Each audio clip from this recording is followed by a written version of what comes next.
lang simple kundi tripleng suporta ang iginiit ni Pangulong Ferdinand R. Marcos Jr. sa kanyang SONA kahapon. Aniya, umaasa rin siya na mas mapalakas din ang bansa pagdating sa football. Si Jap Regala sa detalye.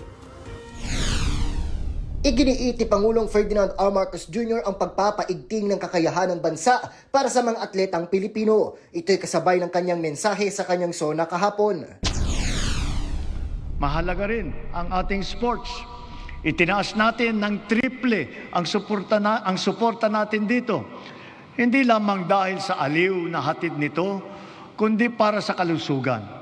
Ito'y matapos banggitin ng Pangulo ang isa sa pinakamahusay na manlalaro ng tennis ngayon, ang Filipina tennis star na si Alex Ayala. Umaasa siya na marami pa ang mahikayat na magpakahusay sa larangan ng sports.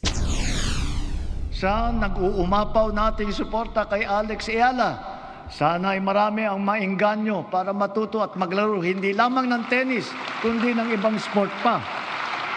Umaasa rin ang Pangulo na bukod sa tennis ay mas lumakas pa ang bansa sa larangan ng football at makatungtong sa internasyonal na laban.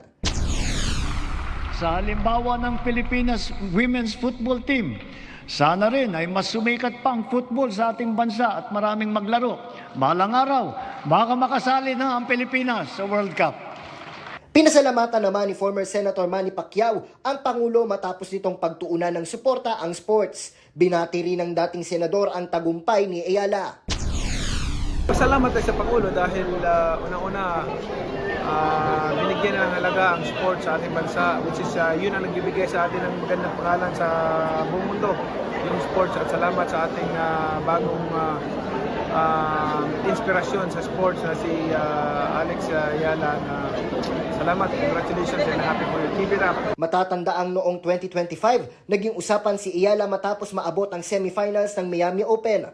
Nakuha rin niya ang una niyang WTA singles title sa Guadalajara Open. Naging kauna-unahang Pilipinong nanalo sa Grand Slam main draw match sa US Open at nag-uwi ng gold medal sa women's singles sa 2025 Southeast Asian Games. Pagsapit ng 2026, mas lalo pang lumakas ang kanyang pangalan matapos gumawa ng kasaysayan sa Wimbledon at umabot sa pinakamataas na ranking sa WTA.